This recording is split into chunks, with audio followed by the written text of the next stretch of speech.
You know, it's not a lot in our control, man. And that's really true with your music career, but it's true in all of our lives, personally, professionally. What is in your control is your input. Mhm. And so care about your input, do your input, do it well, and then try and forego as much of the control as possible, just so you don't lose your mind. And Yeah. one thing I know is worth doing is playing music to people. That's a worthwhile thing professionally, it's worthwhile personally, and it could be an unpopular opinion, but there's nothing that compares in terms of marketing. There's nothing like there's nothing like playing direct to people, nor is there anything quite like speaking direct to people like we're doing now. That's why there is a huge hunger. That's why I believe that podcasts are the new biggest media as far as people are just dying for some reality. And these mediums do well in terms of reality. Bringing it backward. All right. Awesome, man. Thanks for doing this. I appreciate it. Pretty cool opportunity. I feel like it's been how many years? 4? At least 4. I can't believe we're still alive. That's what blows my mind, huh? I know. I was living in San Diego and we're in the middle of a pandemic. Now I live in Nashville and you've put out a bunch of music since and a new album's coming out. Dude, yeah. Nah, well, here's to somehow being alive despite the odds, all of us. 100%, man. Well, again, I thank you so much for coming back on and doing this. I'm really excited. And thank you. It's seldom the opportunity to be able to speak 4 years apart in context of what those 4 years are like. It's just a crazy thing, you know. Yeah, I love it. Well, yeah. So I mean, we got your backstory the first time we were on this together, but I'd love to kind of just maybe recap a little bit of what we talked about, and then obviously pick up where we kind of left off and see what's been going on for the past four years. A lot has changed. Yeah, no kidding. Yeah, over to you, man. Cool, man. So yeah. So are you still living in Australia? I would imagine. I'm still living in Australia, but I've barely I mean, I was here a lot for 2020, 21, 22, but then Mhm. quarter three, 2022, I started touring again. Um, the first part was I started touring in South Africa, of all Wow. places. Yeah. So I toured South Africa end of 2020. I swear I've been on tour perpetually ever since quarter three, 2022. This is actually the first. This is like so I'm off. What month are we in November? So I have no shows Yeah. November, December, January, February. So it's the first time I have 3 or 4 months off and like off touring in Yeah. Yeah. Yeah. two and a half years. Wow, that's wild. Even before that though, like before the pandemic, you were always on the road, right? I mean, that's Dude, kinda how this all started, was all grassroots playing, busking, and doing all that stuff, right? proper old school. Like I guess like people I looked up to were just kicking it old school, and I just did the same thing. I was just like, you know, it's not a lot in our control, man. And that's really true with your music career, but it's true in all of our lives, personally, professionally. What is in your control is your input. Mhm. And so care about your input, do it well, and then try and forego as much of the control as possible, just so you don't lose your mind. And Yeah. one thing I know is worth doing is playing music to people. That's a worthwhile thing professionally, it's worthwhile personally, and it could be an unpopular opinion, but there's nothing that compares in terms of marketing. There's nothing like there's nothing like playing direct to people, nor is there anything quite like speaking direct to people like we're doing now. That's why there is a huge hunger. That's why I believe that podcasts are the new biggest media as far as people are just dying for some reality. And these mediums do well in terms of reality. 100%. I mean, that's what I came from terrestrial radio, like, just your basic dial radio, and I did that for, like, 15 years, and what I hated about it, what was so stale about it was just I mean, I was only allowed we could talk for like 30 seconds or like however long the post of the song was until the lyrics kicked in or whatever. And it's like you do an interview with somebody and it was these either stupid games or like, what's your favorite burrito place in San Diego? It's like there's no depth to that, right? I mean, and then with a conversation or a podcast or something like you, it's just so much more of a real conversation. Yeah, I couldn't say it better. It's and it's wonderful that I think it's quite obvious that across even multi-generationally that this is the hunger is there. I mean, I even would make a comparison to like the fact that Dune, which I have Dune 1 and 2, which I have a bias of because I'm a big fan. Yeah. But there you've got these two long form movies with incredibly long shots, sometimes big long shots with no narrative. Uh-huh. And it's like one of the most popular movies of like recent time. And it's like that just shows you that we're already swinging the pendulum from the shortness and lack of depth back to depth. And that's just, I mean, that's quite a Buddhist idea, but like that pendulum will continue to swing and we'll swing this way for a while and then we'll swing that way. And I'm Yeah, just, come back the other end yeah, and I'm happy we're swinging. I'm happy we're swinging towards a little longer. 100%. Yeah, I 100% agree with that. And it's I love your story and it's so fascinating because I think you said that you didn't even get you did creative writing right prior to music, and you're writing for what like surf magazines or something like that, and then Yep. you get a guitar and after you had graduated high school, and then you just kind of went all in on that, and then or you were working a little bit, but I think you said you were like 19 or something, 20 when you had the opportunity to just kind of give it up and do this. It was either 18 or 19, but it was just like that was it. I was like, just went for it. Yeah, I just went for it, man. And it's been that way ever since. That was the last time I had any other job was 18 or 19. I've been 110% committed to this. And you've been doing this all basically independently or through your, I don't know. Yeah, I think your sister was managing it at the time. Is she still doing that? Yeah, so basically I was indie, like was in like we were like proper independent.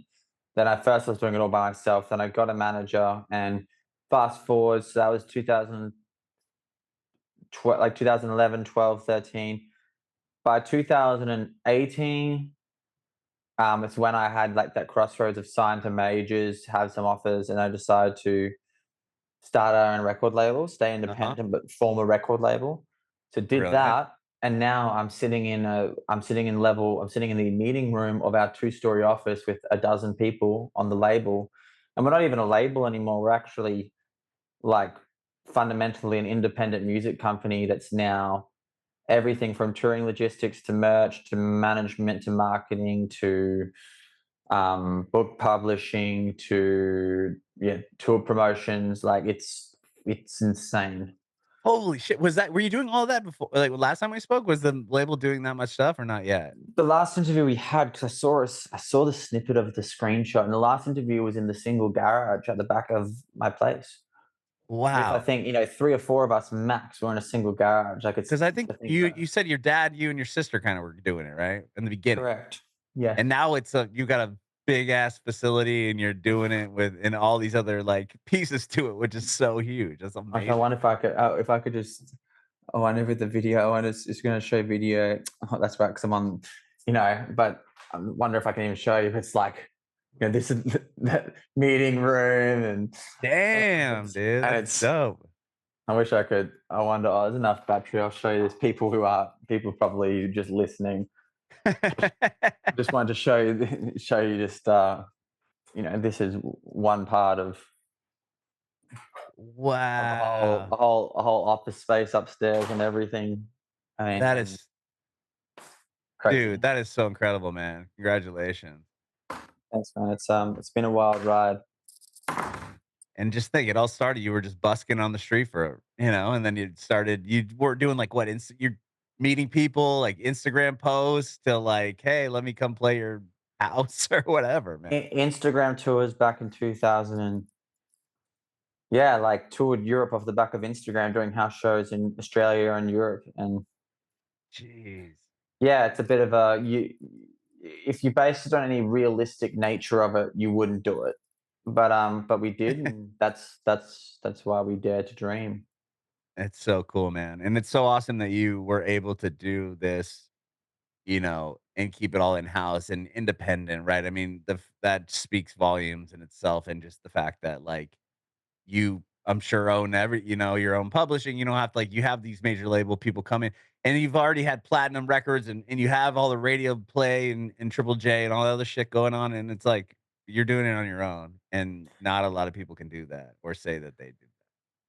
Man, it's like it's not important for everyone, but what I so for us, right, this is the kind of the way we operate. But I think it's only in the last 4 years since we've spoken that it also for us we're like, oh, this is us. But Uh-huh. I think we're so focused on what we're doing that we forget sometimes. Like recently, there's some stuff around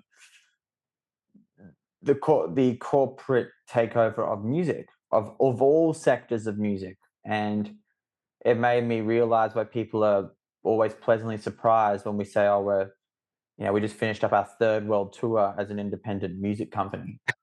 And it's like, it's unheard of. And for us, it's what we do, and we don't take it for granted. It's like, oh, but this is our path. And I think because I don't think it makes me better than any other artist at all. It may also make me silly because, um, maybe you could sign to a major and things could be even better. But I think it's important because so few elements of our society are anything more than bipartisan, and so few elements of our society are anything but 95% corporate. And so it's a bit of a David versus Goliath thing, but I would be very happy to see other people, and there is even where I'm from, there's another label, one of the crews who runs the label that's off a major, but it's still their own label, just moved to the Sunshine Coast. We have an independent one called Yamanui Records. It just like we're now like 3 or 4 labels on the coast, like and a couple of them independent, and it's like, yeah, so we can't underestimate, in like I said, it doesn't make me better. It doesn't make us better than anyone else. But what it does make us is at least an independent source. And goodness knows that it seems hard to find independent anything anymore. Right. 100%. Yeah, because last time we spoke, I think you had put out, well, "Don't Get Caught Up" was, like, you maybe had just put that out, maybe, I'm thinking, and then there was, like, an Yeah, it could have EP that you been had. June 2020. That'd be it. Yeah, yeah, it was, like, around June 2020. Because yeah, "Searching for Freedom" wasn't out, but you were talking about how, 'cause it was, like, a little bit after, because you guys got nailed in Australia with those fires and then COVID, you know what I mean? Because I think you And wrote then floods yeah, the floods. You had a after. song, right, that you wrote. It was like you wrote the song that had, and then something, well, I forgot what song it is. It's called Together. It's called Yeah, Together. together, yeah, about, and then you got money, you were helping, get money for the fires, and it was like, you were like, "Yeah, I had just written that and recorded and put it out." So, like, with being independent, you can do that, right? You can do whatever you want. That's so cool and interesting. Like, what's talk about bizarre yin yang things, but like that happened, and it was like gonna write a song, gonna raise money, and that's like a staple song that I play in my set, and it seemed to translate to the world. Um, and then during our floods in 2022, there was these psycho floods here in the east coast of Australia, like 3-story high. Whole towns Jeez. got wiped, and I released another song, and we raised like 40 grand. And what started was meant to be 2 van loads going south became like we gridlocked the town. I'm just looking out the window, like gridlocked the skate park because so many people came to drop off supplies. We had to hire 3 storage units. Someone came with a plane and was like, "We'll start flying stuff down." And I was like, "Okay." And so we started supplying medical, and then like what ended up being a month or two operation, just like mind blowing. And I'm yeah, just absolutely those are the times that being independent are so wonderful because we could move quickly. Uh-huh. And in a natural disaster emergency situation like fires or floods, You could argue the same for intense political or geopolitical or, like any of those things. It's so good. Sometimes you have to act now because people are dying or people are starving and people are in real trouble. And Mhm. yeah, it is wonderful. It's wonderful to be able to do that, because thank you. Those are things of what are meaningful. It's just funny timing that we're talking today because I just got a call. I'm going to go do a panel in a couple of weeks with one of our like most famous pro surfers out of Australia around a documentary around these floods. So to talk to you now is crazy, right? Whoa. And that's about to happen in a couple of weeks' time. And so I got to watch this video for this song called "The Great Divide," and that's the video of documenting our flood relief response. So anyone can go check this out. This video called "The Great Wow. Divide," Okay. and the footage is all from our flood efforts. And Wow. yeah, I was there. I was like kind of brought to tears watching back this thing because we all forget too. As far as like why I got so emotional was because my manager had the conversation. The person who's organizing the panel, who wanted me to come and speak, just be a part of it, was like, "Oh, the things you guys did fed our whole town for like a month, you know." Wow. And we just Yeah. are like, we're just doing what we can. Like, you don't think of it in terms of food on the table for people for a month or two. Mhm. And so it's in those moments that you know that the very selfish pursuit of music is worth something because Yes. you can help, and that's you can make someone feel seen, you can help, you can engage community, and that's all the stuff that we um, manage to do. And it's the stuff as well that people like. It's a good reminder how surfing can be a way to bring people together. Like this guy, couple pro surfers. Were very instrumental in how they helped with the floods on ground and with resource, money, supplies. And here's this very selfish pursuit of surfing, like music's a selfish pursuit. But thank goodness these people are being selfish because when that time came, they could use their platform to do something good. And so it's a Yeah. great, that always makes you feel a bit more hopeful, those moments. Amongst how terrifyingly sad they are, you're always like, right, okay, well, out of the wash of it, we just got to kind of pursue our truth because one day you might be able to also help. You might be able to do something more selfless out of something that's by its nature very selfish, which music is for sure. Yeah. Yeah, I think do you know I'm sure you know this artist, uh, Matt Corby? He was on my podcast, and I think he put a record out. He was affected by that flood. I remember having this conversation with him, and it was something about, like, they had to take boats, and they're, like, on ho it was, like, this crazy story about when it flooded and trying to get to this safety and being in this neighborhood, and I was just like, "Oh my gosh." Like, Yeah. it was so wild, It's but so, dude, it was like I wasn't there when it happened. And thank goodness, shout out a guy called Bo.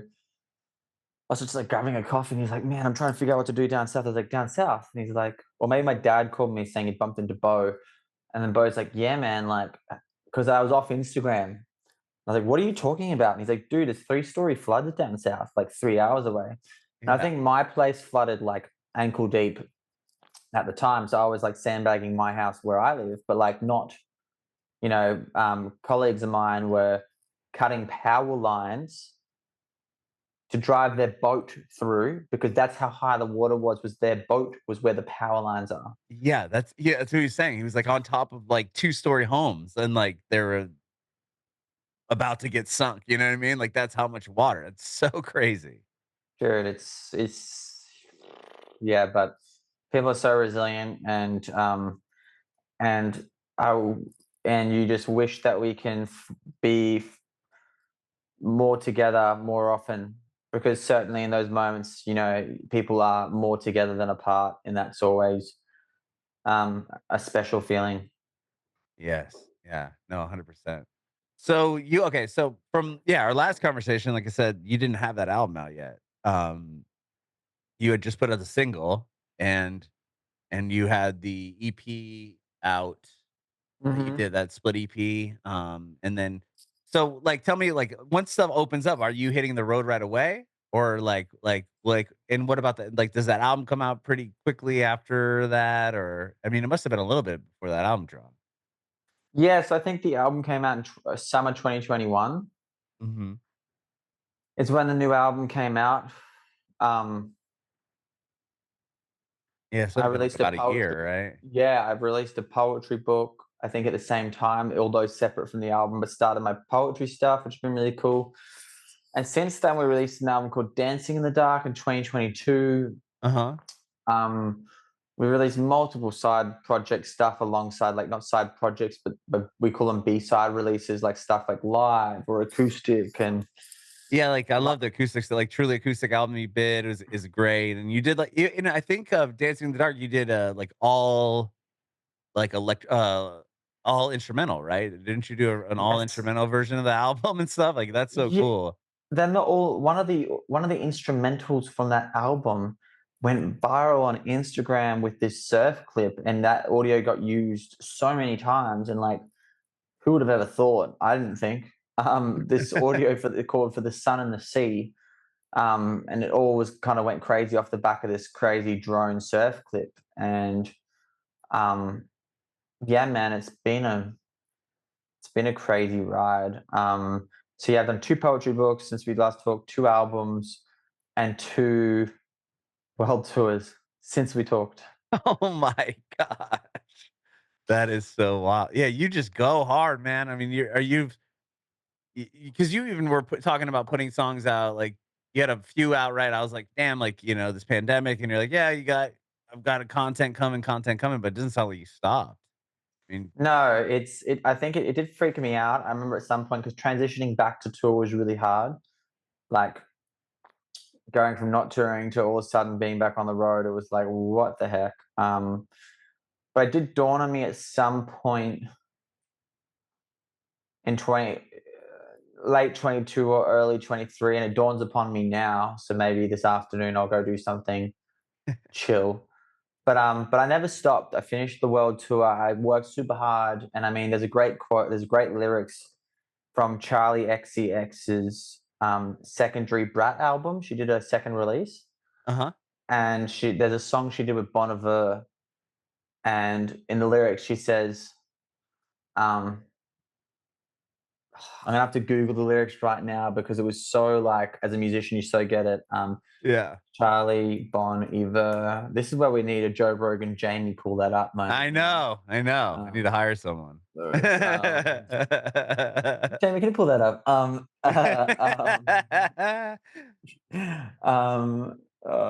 Here, where's the lyrics? I think about it all the time.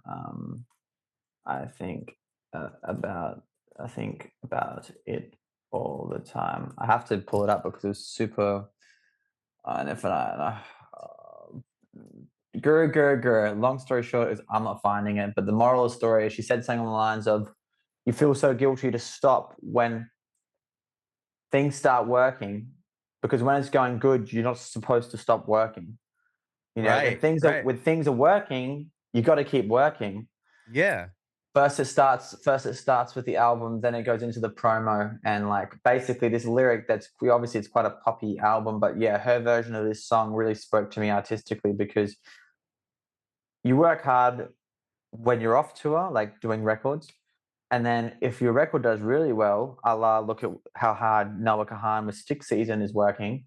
yeah. Um, things are working, but when things are working, you're not supposed to stop working. And Right. that's Charlie's lyrics. And I think it freaked me the heck out more than a couple of times when I realized that the world locked down. All I did was keep going. Like, as in, like, as soon as it stopped, I worked harder. And then as soon as things opened up, I've just worked harder. And Yeah. that's a choice. But I must be mindful sometimes that, like, you know, you just don't necessarily stop. And that's tricky. That's part of who I am as like an intense personality. Like I lose my mind if I don't. But it was a crazy sensation when I looked up and I was back on tour for my first world tour back, and I was like, "Oh my god, the world shut down. I put out two records. The world opened up. I've done two world tours." Yeah. Yeah, wild, wild. I mean, but like you said, like, once it's working, it's like, do you almost feel like if you stop, like, is it gonna go away? Do you have that fear? Dude, I think it's like I don't have a big vendetta against capitalism in the sense of I believe we're in a capitalist society. I think capitalism is a lot better than a communist society. That doesn't mean it's pretty. It means that it's a bit of a it's the best of what we got so far. Yeah, It doesn't mean best it's of two good. evils. Yeah. Yeah, it's evil with better marketing, but in that sense, Evil with better yeah. marketing. Evil with evil that lies to you better.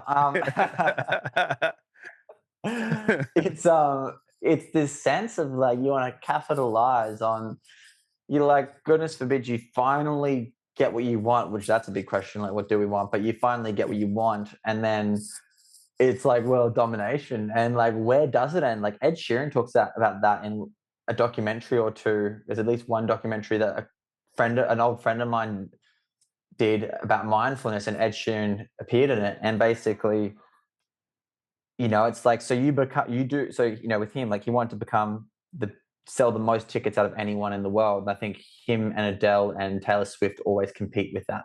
Yeah, sure. And then he did it, and he was like, okay.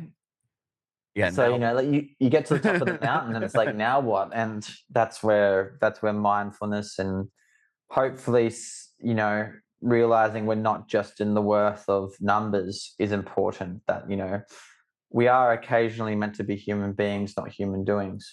yeah, and I bet that can get hard too, especially in the in this world, right? I mean, it's like you especially as a musician, so if you put a song out and it gets 10,000,000 plays on Spotify, then, like, I'm sure the first time you had a song get 1,000,000 plays, it was like, "Oh my god, like, this is crazy, this is I can't believe this happened," or 100,000, and then the next one you put out, if it doesn't do that well, or if it doesn't get in the millions, it's like, "Gosh," damn, like, the bar just keeps going further and further and further and further away. Yeah, man, the new millions, the new 100 million. Like we just had one song called "Runaway" hit 100 million on Spotify, and it's like now 100 million is the metric.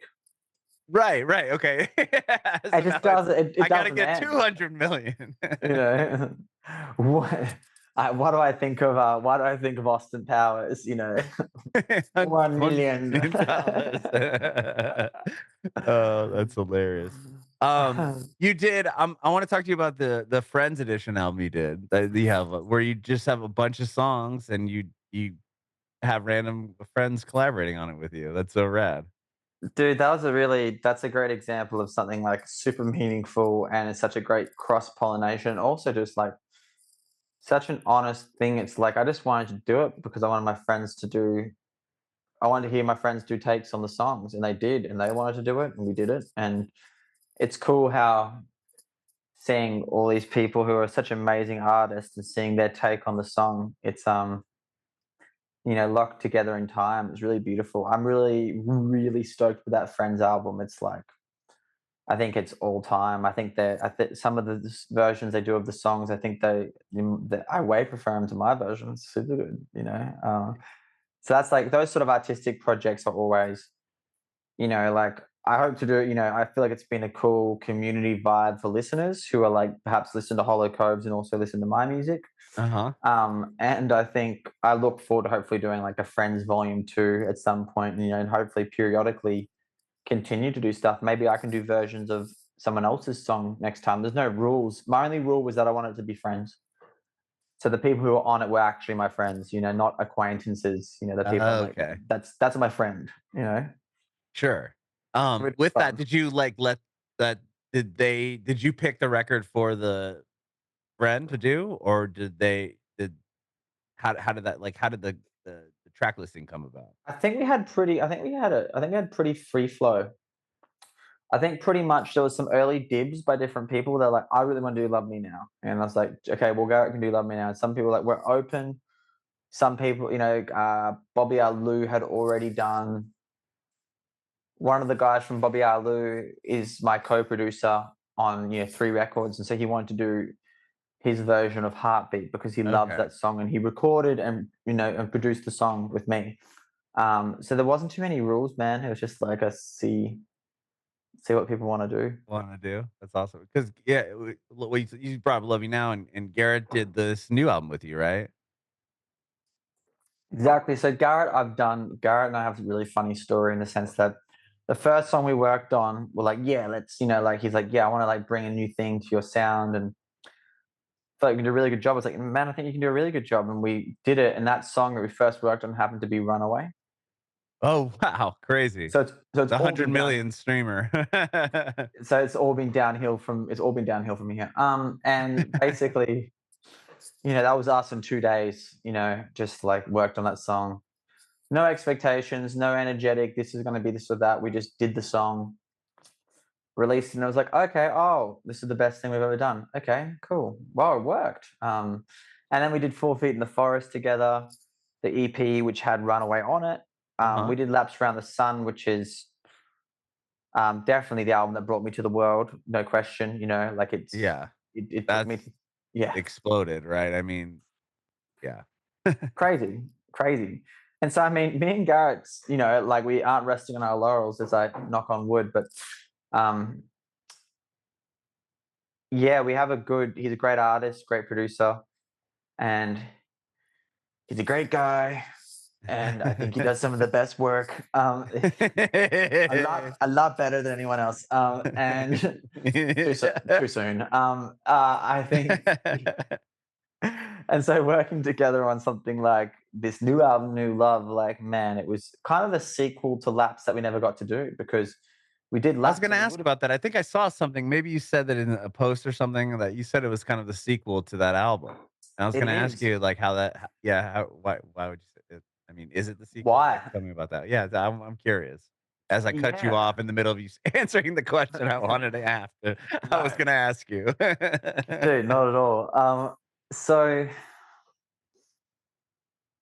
I guess Searching for Freedom and Dancing in the Dark, they almost belong together because I guess they belong to that time. Although Searching for Freedom and Dancing in the Dark have broken down doors that, in a different way, Dancing in the Dark, that album broke me into Latin America, which is wild, into radio in Latin America. Searching for Freedom's become a mega staple in my live show. Like I play so many songs off that album that people want to hear live. Mhm. Um, I guess that Lapse is like it's it has some pop sensibility. The purpose of that album is to just try and have like pop, like it's folk, but to have a pop sensibility and the anthemic, simple, very upbeat, high parts of my range, typically speaking. Um, and I guess that we had that same energy with New Love. Oh, performed live, made to be performed live. Like I pre-prodded these songs, like New Love. I already knew how to play it live before I recorded it, Oh, which is wow. what makes it so strong. It's because I built the song on stage.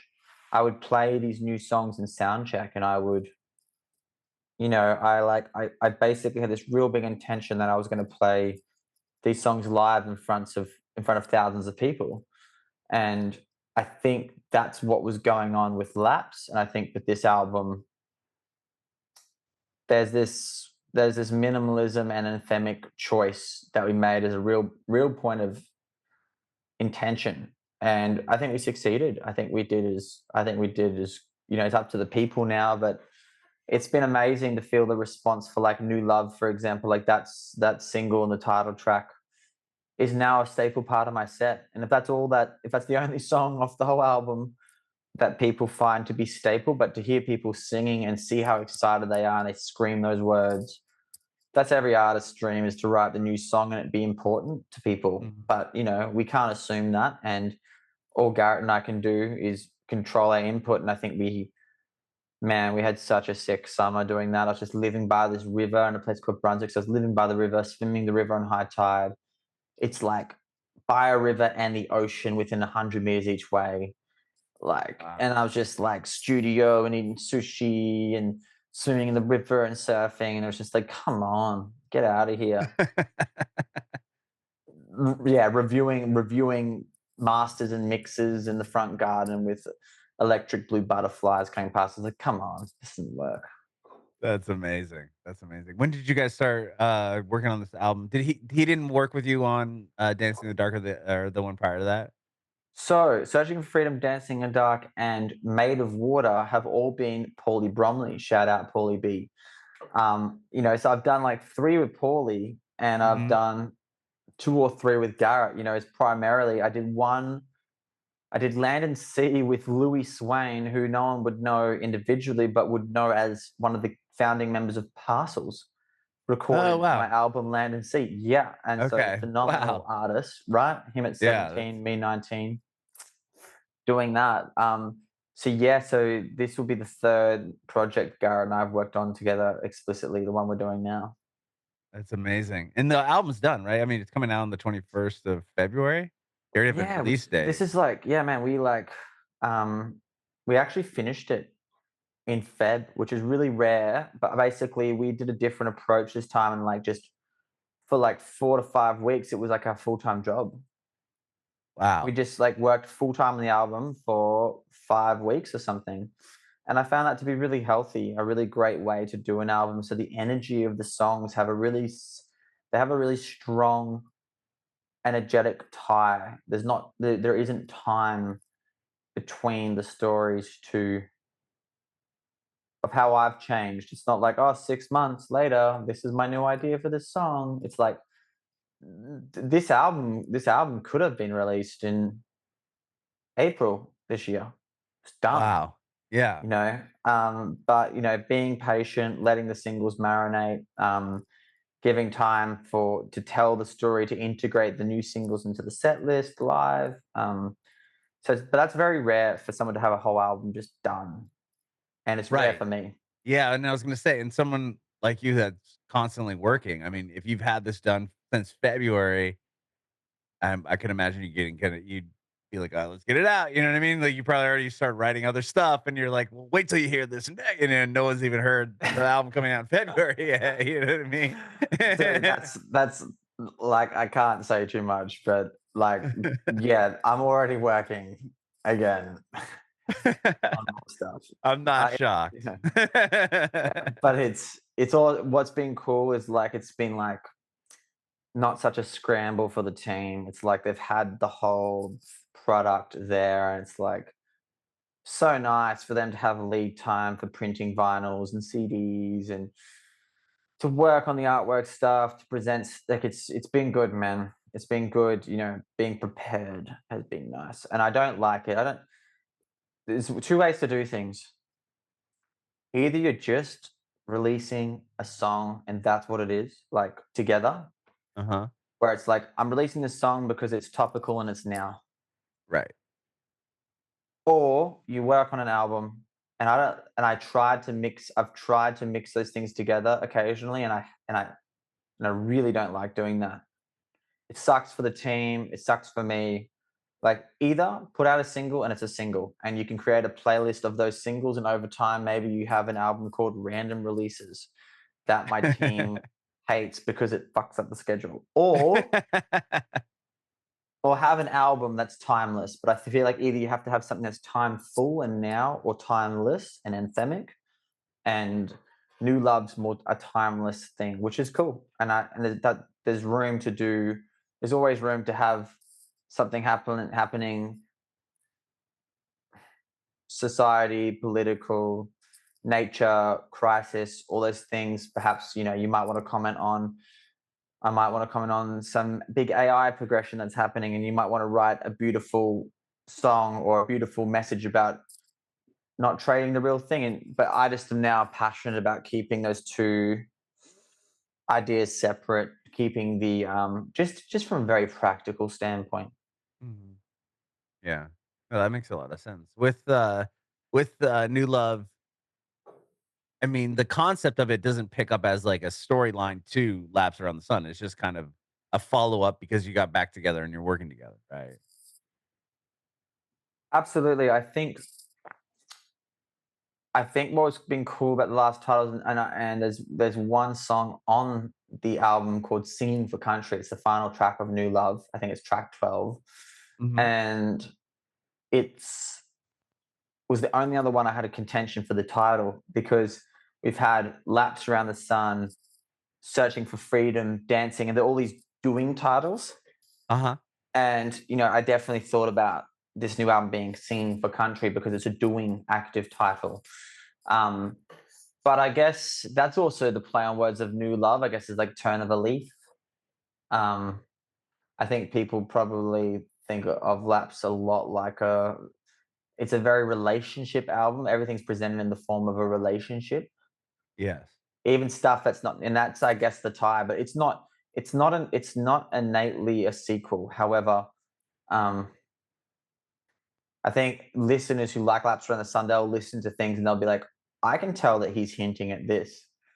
Yeah. There's lyrics in New Love that say I fell right from the treetops, and that's like that's pointing further back. That's pointing to songs like 4 Feet in the Forest. It's like there's some like responses, and I think that all good albums are the best albums are timeless, and I don't think it's any secret. I'm not reinventing the wheel in a lot of ways. You're just trying to improve yourself and get closer to the truth, because when I wrote Laps, that was 7 or 8 years ago, 2018, so 7 years ago, you know, and that was me in my early 20s, and now I'm 30 and still not grown up, but like I'm riding in a new I'm 40 and time, not grown up. right? So it's going to be interesting, man. I'll leave it with the people. Let's see what they think in February. Love it. All we can do is just do our and look.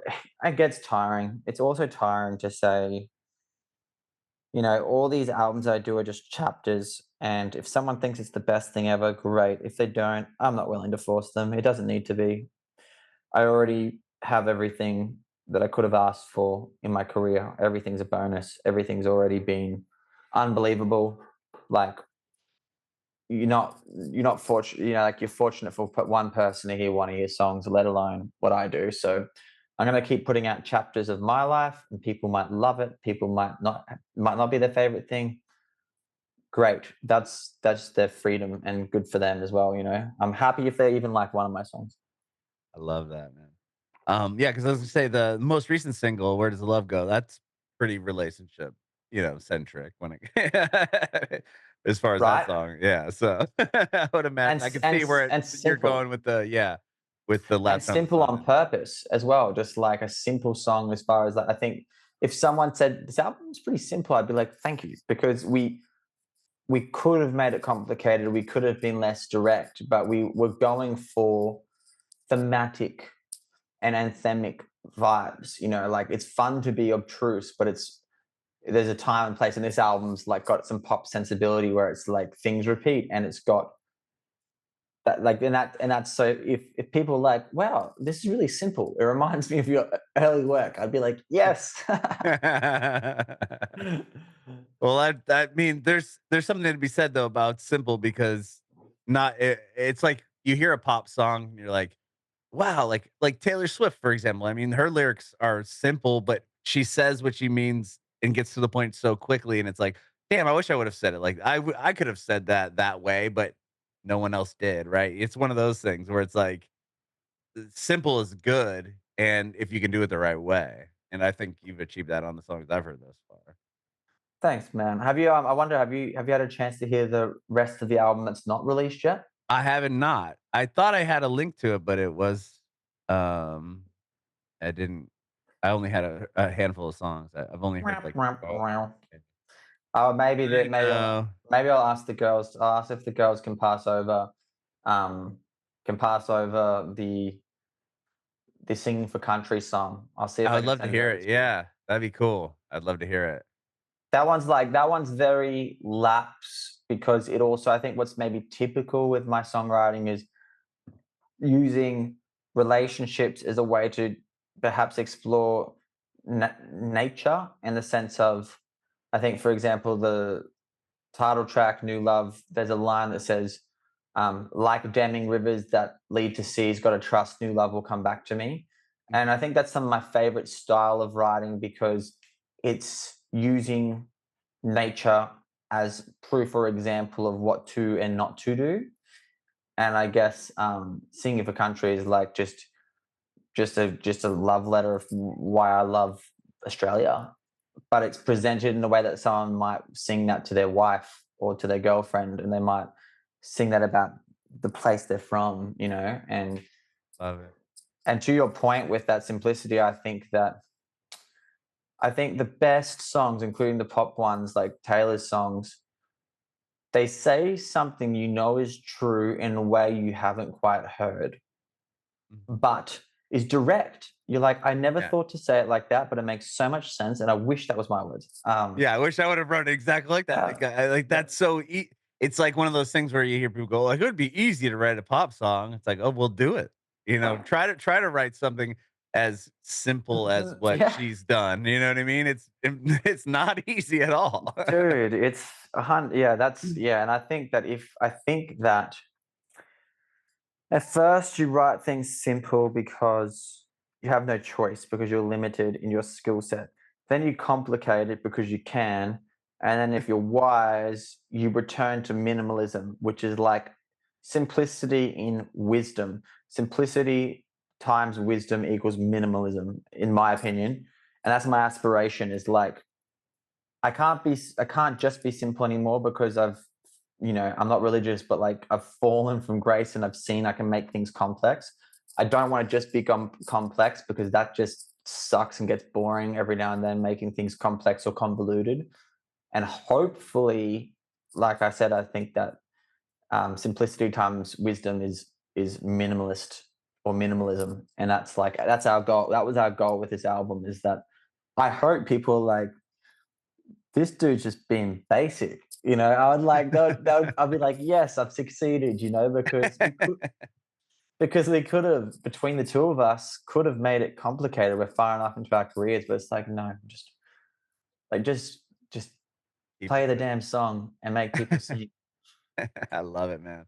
Well, Ziggy, it's always a pleasure. Hopefully I can get you on before 4 years go by again. But Dude, I a love hundred chatting with percent. you, man.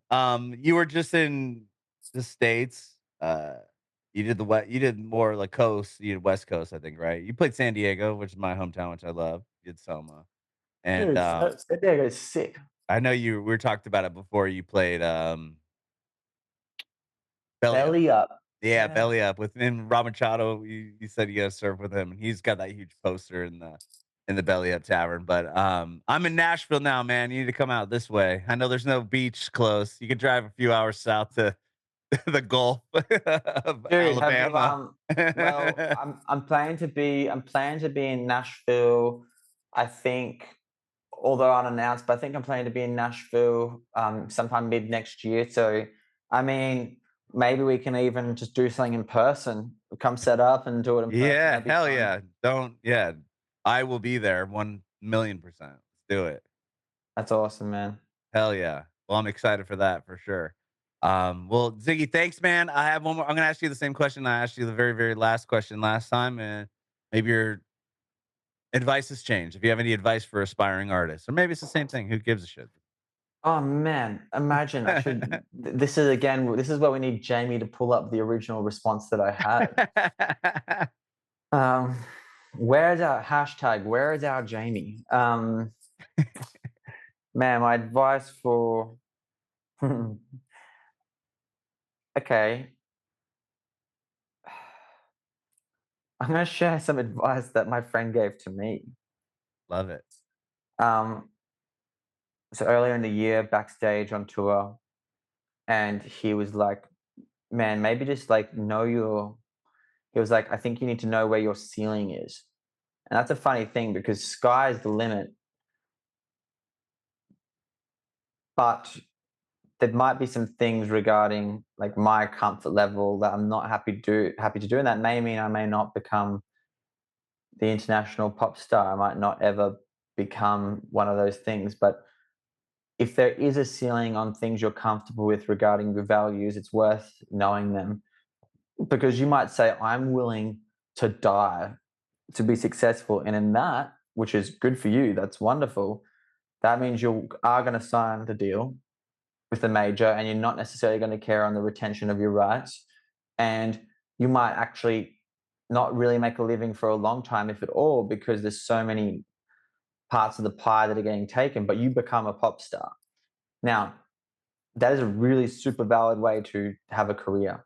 There's nothing wrong with that. In fact, more power to you, like as far as better to go for it than not. But if you have some ceiling on some value sets, and for me, for some reason, being independent has been important. In some ways, I can't even tell you exactly why it's been so important, but it's been the natural thing for me. And that puts and creates some limitation. But limitation isn't necessarily negative. It gives you some course of action to take. And so I'd say to people, it's like, it's the same as if you feel like you've got to be a vegan. If you have to be a vegan, that's your limited course of action. And if you got to be a carnivore and just eat meat and fruit, like go for it. That's like you're creating a road, a little road, but that doesn't mean limited doesn't mean negative. Limited means like you are creating a narrow path. And that's, we're in a world where we broadcast everything to everyone. And I think sometimes it's a mistake. We're in a world where our mode of function, instead of me talking to you directly, we broadcast everything to everyone like that means something. Whereas having and knowing and having some clear, direct contact with your audience, clear, direct contact with the people that are interviewing you, knowing some of the boxes under which you're shaping your life and shaping your destiny, I think is important, because I've had to ask myself some of those questions when I'm sitting there looking at a tour bus and a truck and a dozen plus people on the road, and I'm going, oh my God, I'm terrified. Like, this is bigger than anything I dreamed of before. Taking a moment to be like, is this my ceiling? Or is my ceiling open, and am I willing to go on the road with 3 tour buses and 4 trucks and a private jet? Like, and I'm still working out the answer on where I need to cap it in order to feel like um, I still need those answers. So sky is the limit, but just know if you have some innate things that are important to remain uncompromising on. And for me, in application, that's being independent. It creates some limitation, but it also guides my journey. And so, yeah, figure out what you can't compromise on, and then don't cross your soul, because that will cost you so much more.